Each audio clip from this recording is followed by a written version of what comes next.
what it means to be a motherless daughter? Did you know you can have mother loss without mother death? Mother loss comes in many forms, and Motherless Daughters Ministry is here to help you navigate through your particular mother loss. While you are unique, you are definitely not alone. We have 20 years worth of pearls of wisdom to help you on your mother loss journey. And we are sharing all of these pearls with you through this very podcast, Nurturing Words, Voices of Experience, sponsored lovingly by Motherless Daughters Ministry. Hello, I'm Gladys Bell, your host. Today's episode is the first in a brand new series called Meet the Authors. This series consists of interviews with authors who have published books focused on their mother loss journey. We will learn about their mother loss stories, what inspired them to publish their stories, and their writing process.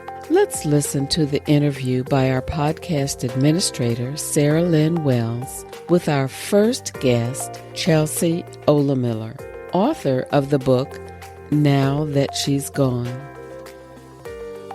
My name is Sarah Lynn Wells, and I have with me Dr. Mary Ellen Collins, who is the founder of the ministry, and I have Chelsea Ohlemiller, who I'll be giving you a little bit more information about her in just a minute, but she is the author that we are very excited to have with us. So welcome. Thank you. I'm so excited to be here with both of you tonight. This is our first of our Meet the Authors series, where we are going to have authors on who have written books that cover themes of mother loss and that we think could be really encouraging to our community. So we are so excited to have Chelsea Ohlemiller with us tonight as our first guest for the Meet the Authors series. Chelsea is an author and speaker who's passionate about the awareness of the impact of grief. She has an active and engaging social media presence on her blog, Happiness, Hope, and Harsh Realities. Her first book, which I have right here, titled Now That She's Gone, was released in August. And she's also been featured in the national bestseller, So God Made a Mother, 2 Chicken Soup for the Soul books, and also been published on platforms such as Her View from Home, Scary Mommy, and Love What Matters. So we are so thankful for you to be here, Chelsea. Welcome. Thank you so much. I'm excited for our conversation, and I know grief is a heavy topic, but I know it will be filled with hope and light as well. So Chelsea, as we're talking about Now That She's Gone, I just want to start by asking you, what inspired you to write about your mother loss journey? Well, I think it was my mom, and that sounds weird, but I lost my mom in 2017, and I was an educator before that. And really through losing her, I realized that she always loved when I would write. I would just write in my journal and, little things. And she always said, I should write and I should do something with it. And I never really listened. And after she passed, I realized I wasn't going to get any new advice for my mom. There would be no new advice coming. And so it felt really important to me to take the advice she had already given me. And that was one of them. And so I originally just started writing to heal and kind of make her proud and do something that I knew she enjoyed that I did. And so it never did I imagine it would be where it is today. But if I really dive into the, what started me writing, it would definitely be my mom. Oh, what a special connection to have then, to be able to feel that connection with what you're writing about, but also to kind of continue that legacy of your relationship. Yeah. Yeah. Well, I know obviously as we go through the book, you're sharing about your own story through the essays, through the reflections in the book. But I'm curious, at the end of each section, there's a thing that says when it's complicated that kind of goes along with that section. Where did you get the inspiration for those? Are those all based on your experiences, or are they experiences of others that you've met? So this is actually one of my favorite questions to answer, because this part of the book was so important. And it was an idea actually through a blend of my publisher and also just the readers that are on my platform of Happiness, Hope, and Harsh Realities. And what would happen is I would share, my experience with my mother was a wonderful one. We had a great relationship. Obviously, it wasn't perfect. No mother-daughter relationship is, but, she was a best friend. She was a comfort and a safe space for me. And so when I started sharing my own writing, I realized that not every woman has that. And so I was gifted, that blessing. But for others, there might have a complicated relationship with their mother. Maybe their mother struggles with addiction, or maybe their mother just struggles with her own personal demons that sometimes get reflected into that relationship. And so I started having women write to me and say, can you write this essay, but from this perspective? Or can you write my story in this perspective? And it felt really important to include those stories as well. So I wrote all of those stories. Each one, like you said, it ends the chapter, but those were really from conversations, from emails, from phone calls with women that I wanted their stories to be included too. And the funny thing is, or the difficult thing, I guess, is those were much harder to write because I really wanted to honor their truth and their reality. And so in sending them off to them, before the book was published and saying, is this what you were thinking? And hearing, yes, that's exactly, what I had in my heart or my mind. And so those stories, while they don't reflect, my own personal journey, I still felt it was so important to include them because I want, whether you had a difficult relationship or a wonderful one, I want you to know that, your grief is seen and it's valued in the exact same, grief is not weighed. There's nothing that's heavier or lighter. It's just unique to each person. And so, yeah, those were tucked in to hopefully represent women that, had a relationship that was, while different than my own, still extremely important. That's great. Yeah, like I said, our ministry serves women that have all sorts of different relationships. So I think that's really important for them to feel included and their voice be heard, because there's so many themes that are the same between mother loss, whether you had a wonderful relationship that you're grieving the loss of, or you had a complicated, you lost nurture of a mother. So I think that's great that you were able to make them feel seen too and part of the community. Thank you. So I know there's probably a lot of people that can relate to so much of what you've written, so much of the journey of mother loss, and maybe they've thought about writing down some of their experiences, their ideas. Can you tell us a little bit about your process for writing the book, the writing process? Yeah. So for me, I had a friend when I first started writing. Her name's Lauren. She's a writer here in Indianapolis, and she said she made a comment one day about she writes when she gets a glimmer of something instead of writing when you feel like you have to. And so that really changed things for me. And what I started doing, instead of saying, today I'm going to write about this, or today I have to write, I would wait and I would let whatever feeling or emotion comes. So if I was at the bank and something happened, or if I was, looking at the Christmas tree and seeing my mom on an ornament rather than in person, and I just waited for those real life moments to happen. And that, like I said, it changed everything for me because it made my healing so much more real time and authentic.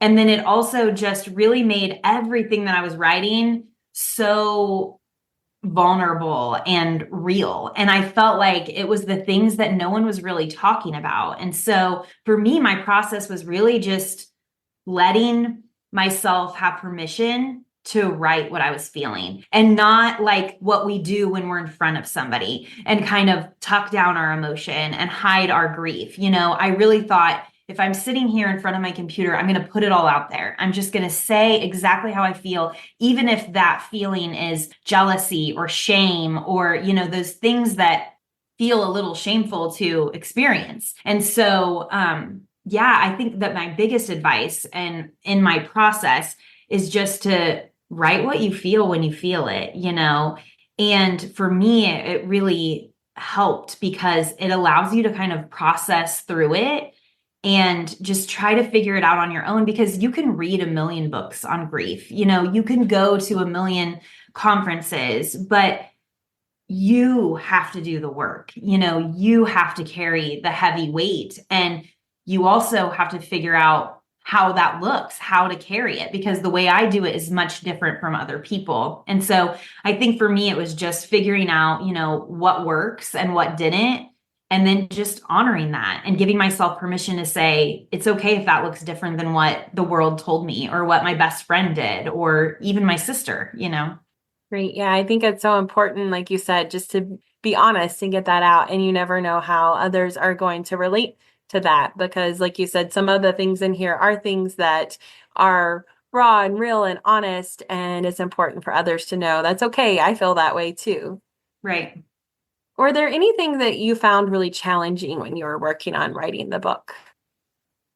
I think the most challenging thing is just putting your heart out there, the things that I was talking about, like jealousy around Mother's Day and seeing women with their mother, no one had talked to me about that. And so it felt really scary to write about something like that. When I was closing my mom's estate and I had to go to the bank and close her accounts, and my sister and I had a really awful experience, with a woman who just, clearly wasn't knowledgeable how to deal with people that were closing accounts because someone had passed away. And, writing about all of those tough things, you don't know. Just because you've experienced it doesn't mean it's going to relate to other people. And so the biggest fear was, will people understand, and then also, will people be gentle with my heart? Because like I said, it's my story, it's my experience, it's my grief. And while I want it to be universal, it's really complicated. And you want people to understand that I hope you see yourself in this, but I also hope you realize that it's written from my perspective. So if it's a little bit different, I hope instead you still find joy and hope, but you don't be critical of the way that I healed or the way that I processed something. And so for me, that was the scariest part, is just putting my heart out there, because as a first-time author, you don't know what's going to happen. Yeah. I mean, that's part of being real and raw. There's the good part of being able to connect to people, but I'm sure it's hard to be that vulnerable with your story. So were there things that you found really rewarding then by doing that, by opening up, and what's happened since then? The most rewarding thing, I will probably cry, so I just apologize now, but the most rewarding thing is I wanted to do some of my mom's legacy. And so my ultimate goal was to make her proud. And I never knew what that would look like, because how do you know if you're making your mom proud from heaven, And then after the book was released and reading the reviews on Amazon and getting flooded with emails from people that just said, this helped me. This helped my healing process. And from women that were taking pictures with my book in, Australia or at the beach in South Carolina, or, just all of these different places, and thinking my heart, because that's what this book is, has been to a lot of places that people are telling me has made an impact. And every time I have a hard day in my grief or just in life as a woman, I read those emails and I read those reviews and I think, okay, then you must be doing something right. Like what you're doing does matter. And even if it's on the smallest scale to help one woman, is the biggest honor. There is nothing that I have found other than motherhood itself, that has filled my cup like hearing someone say the words I wrote impacted their life for the better. That's beautiful, and a beautiful way to remind yourself of that legacy, your relationship with your mother, and how that grief can be used to help others. It's beautiful. Thank you. So we'll talk a little bit more about some of the things people have responded and the impact that has had on others. But first, are there any books or authors that were that for you when you were going through the beginning or later in your mother loss journey? Were there any books that you found really comforting, or some author, a blog, something like that inspired you in your journey? Yeah, I think the biggest inspiration for me, obviously people like Hope Edelman. When I first started my page, was grateful enough to come on my platform, and we had a Facebook Live, who's the brilliant author of Motherless Daughters. Obviously she's such a big inspiration, but I think for me, the biggest and I think the most long lasting has been, I have a group that they're all writers. So like Liz Newman, Natasha Smith, Sydney Kaplan, Lauren Flake, they're all authors that are in the grief space. And they all have books themselves. But beyond their book, they built a community with me of just friendship and, commitment to helping each other grow in whatever season we're in and just supporting each other. There's never the beautiful thing that I found in the grief space is there's never competition. It's just collaboration. And so those women have been instrumental to me. And I would not be where I am today without them. I mean, and we all do different things. Liz is a brilliant poet and her words are just phenomenal. If you guys aren't having her on, you definitely should. Lauren has books Lauren and Sydney both have children's book that my kids read, And so just having those women, Natasha has a brilliant book that was released last year, and just having that support system constantly, not only through my writing, but through my grief has been just a beautiful blessing. And each of them also has their own Facebook pages and outreach. So those would all be pages that I would be following because those women have been there for me for years and years and years. Oh, that's great. And what a special thing to have the community, not just that you all are going through grief, but being writers and being able to share ideas, talk about things. And I love that you said about it not being competition, but you all are really being supportive of each other. I think that's so important. Absolutely. Yeah, to have that community. And that's a big thing with our ministry too, is that we don't want anybody to go through things alone. It's so important to have the community of people who understand. So like you said, whether it's a community of writers or community of those that are going through the grief journey together, it is such a blessing and such an important part of that journey. Absolutely. Yes. So for you specifically, you mentioned some of the feedback, reviews, emails that you've gotten. Is there a certain theme that you really hope readers take away from your book? I think the theme is just honoring the deep, harsh realities of grief, the never agains, the never got a chance to, and then shining a light on the legacy part and the hope of it all, and just really making sure that people honor those, moments where you're deep in grief and those initial moments where you don't think you can survive grief. And then later realizing how far you've come. And when the transition happens just from, surviving each day to living and actually enjoying life again. So I don't know if I think the theme would just be to, honor all the darkness, but keep the hope. So important, being able to hold space for both those things, for, recognizing the hard part of it, but also holding on to that hope. Is there, and this may be a question that changes for you over time, there may be many different answers to this, but is there a specific moment or passage in the book that you feel really captures that essence of that message? I think for me, and this may sound silly, but if you haven't picked up the book, you won't know this, but every single chapter in my book starts with a quote from my mom. And so those are quotes from, cards that she'd given me through the years or her little journal that she kept at the very end. And so I think the biggest thing is just my mom is kind of a co-author of this book because those first quotes are from her. And so what better way to honor her legacy than to make her a part of this, like in actual tangible way, even though she's gone. And just really, I hope that at the end of the day, people find a way when they're done with this book to keep coming back to it whenever they need it. It's written in a way that I want people to take what you need when you need it. It's not a book you have to read cover to cover. You can skip to the chapter you need or, read it how you want.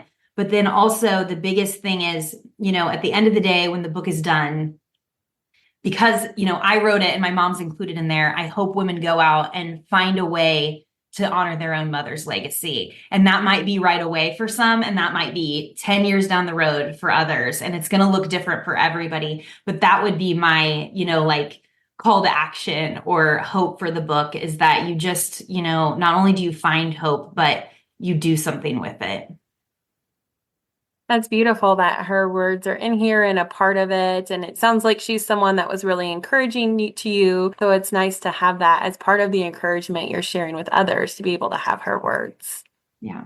When I was looking through the book, the chapter on the happy days and holidays, I thought there was a lot that really spoke to me. And like you said, it seems like things that you could pick up at different times because the way you have it laid out, and you have these short reflections and essays. And there were a couple of those in that section, especially this time of year as we just had Thanksgiving, we're looking towards Christmas. There can be a lot of things that brings up. And I thought the Don't Be Afraid to Say Her Name, the One More Christmas, there were some really beautiful ones in that chapter that really spoke to me, and I'm sure would speak to others as we're going through this season right now. We're going to take a short break to tell you about an opportunity, and then we'll come right back to the podcast. You have a powerful story to tell, and I want you to know your story will resonate with so many in our listening community. Podcasts provide us with opportunities to connect with others, fostering a sense of personal connection through the power and intimacy of one's voice. They can provide an escape, a touch point with the world outside, and a sense of community, and not just for the listeners. If you would like to be featured as a nurturing voice of experience in one of our upcoming podcasts, please let us know. Visit motherlessdaughtersministry.com today. Is there anything else that you hope readers will take away from your book, or something maybe that you've heard that maybe surprised you that someone took away or meant something to them in the book? Oh, I think for each person, it's been so unique that that's a harder question to answer. But obviously the piece that I'm most known for is The Day She Dies, which is one of the very first pieces in the book. And, I think not only did that piece change my writing career and everything about what happened for me, but I think that's the piece that has resonated with people the most. Because they knew, if you followed my page, you knew that was going to be in my book because my readers were asking for it. So I get a lot of feedback about that one. But I also get a lot of people that are appreciative about, the faith section and how it's separated so that, you can either go right to it or for some, maybe just skip it. But I think the biggest thing or takeaway is just that I've heard, and which is why I designed it this way, is, grief is so complicated and heavy, and that, when you lose somebody, I didn't have time. A lot of people don't have time to pick up a whole book and read it from cover to cover, and even seeing a chapter that's 25 pages long feels daunting. And so I was very intentional about having this separated into sections and then having it be essays so that if you only can get through 2 pages, hopefully those 2 pages fill you with something that you need, And so, yeah, I think it's been interesting to hear. And I will say the biggest compliment as far as the book, and I've actually gotten this probably 3 times now, and it happened at a book launch party, but a woman said, "I love this so much that I am tucking this away for my children when I'm no longer here." And that to me was like, there could be no greater takeaway than, doing something with my mom's legacy than that. And, if that's the last thing that happens for this book, then that's fine with me, because that's such a compliment to have somebody use my words, in that profound way. Yeah. That's beautiful, and beautiful for them to be thinking about wanting to have that, to be there for their children when they're no longer here. And I was thinking about that because I was thinking we probably have people watching that have gone through mother loss and they could really connect with the book. But there also might be people watching who are then having friends or family members who are experiencing loss, and maybe this is something they could share with others. How do you think your book might help someone who's going through that similar experience? Do you think that would be something that could encourage them? Oh, yeah, absolutely. And I mean, it was designed for, specifically with women in mind, but also I wanted it to be a gift because it was the gift that I needed.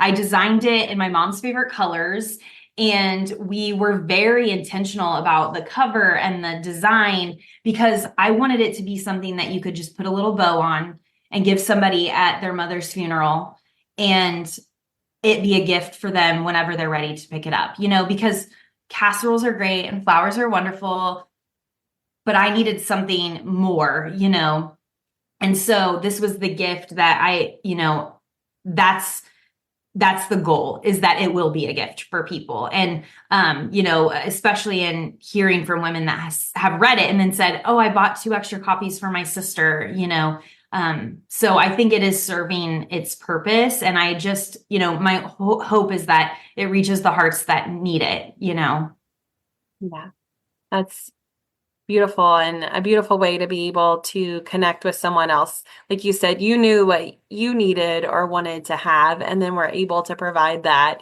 for others. And as they are encouraged and read it, that could be something they share when they meet others along the way who are going through that as well. And I always tell people too, I just want to mention this, but libraries are a great way to get books for, not everybody can afford to purchase a book. And right now is a great time to buy books because everybody's having sales, but there are people that don't have the extra $12 or $15. And so your libraries can always order these for you for free. And so that's an option that I always want to plug for people because it supports not only their local libraries, but also a way that they can get it for absolutely, no cost. That's a great point. Thank you for mentioning that. Yeah, that's a great way to make sure, because it seems like your goal is for just to get in the hands of people and be able to help them and be able to support them along this journey.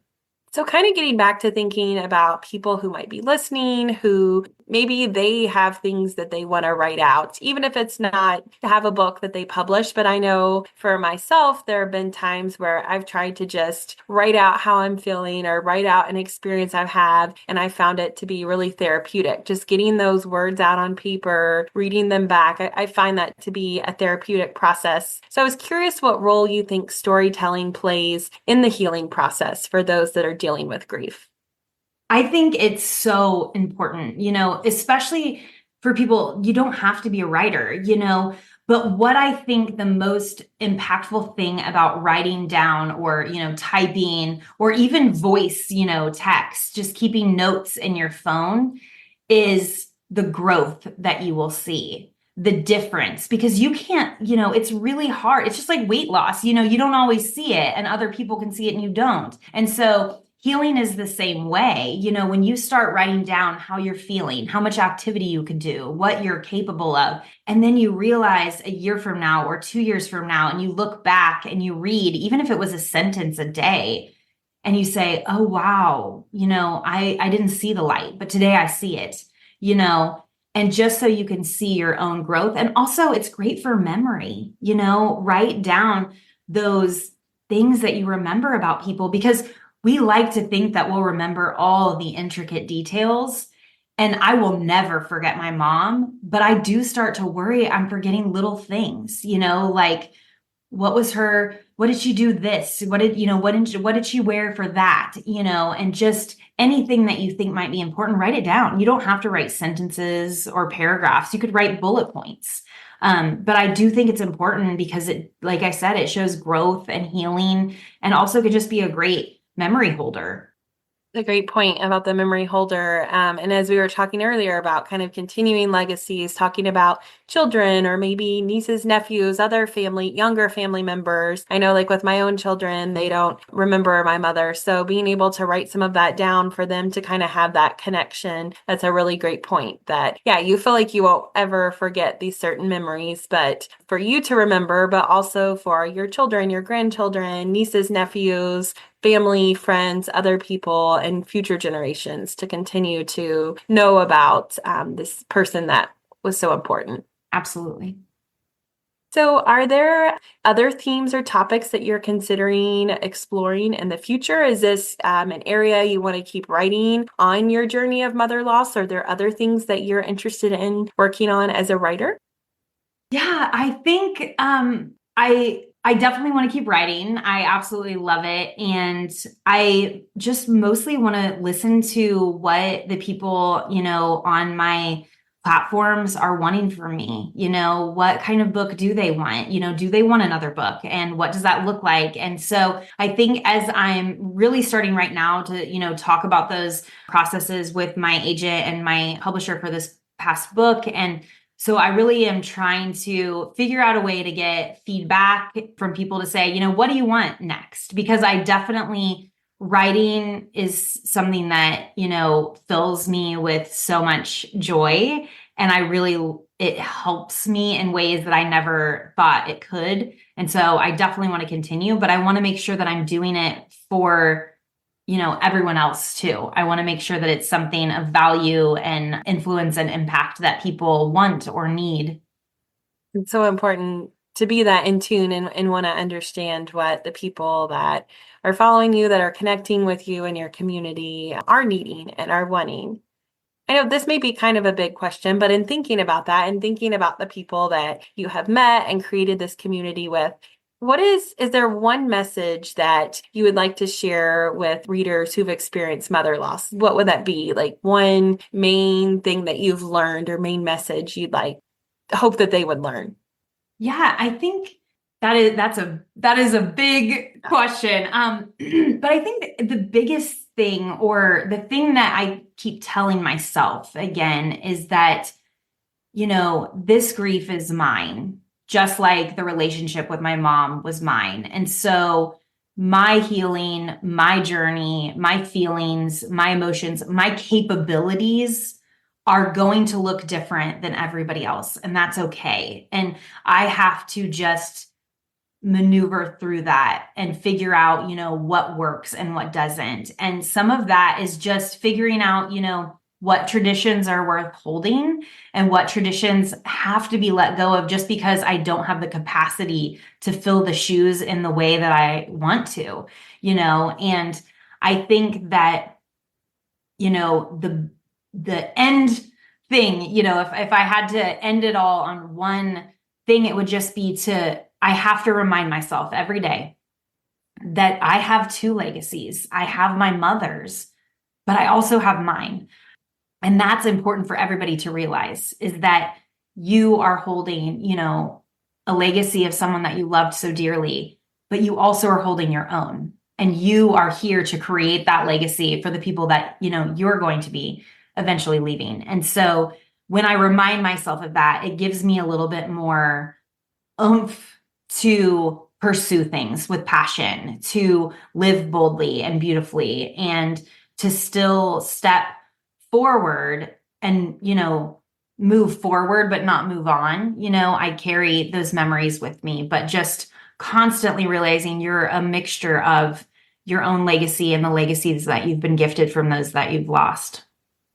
Beautiful. The really trying to continue on your mother's legacy, but yours as well. And that is beautifully reflected in your book, like you said, with your own words and your mother's words mixed together. I think that's a beautiful representation of what you're sharing. Well, I want to just pause for a minute. I want to make sure before we end that we tell a little bit more about where people can find you and things like that. But I do see one question that's come in that says, what are some first steps a daughter should take in her grief journey to heal? Oh, I think first steps is that's a complicated question. But the first thing I will tell you is that my first steps, everybody kept telling me to get through the first year, get through the first. And what I want to warn people of is that the first still come. That first year, yes, is the first of holidays and birthdays. But I've lost my mother 7 years ago. And to this day, I still will have a first. When my nephew was born, that was a first.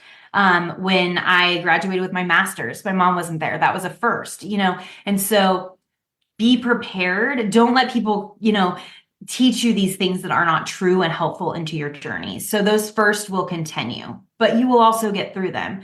And those first moments, I think you just have to really, figure out what how to comprehend it all, because I'll be really honest. The first year I ran for my grief, and I am not a runner, and I did not let it stick with me. So for me, year 2 was so hard.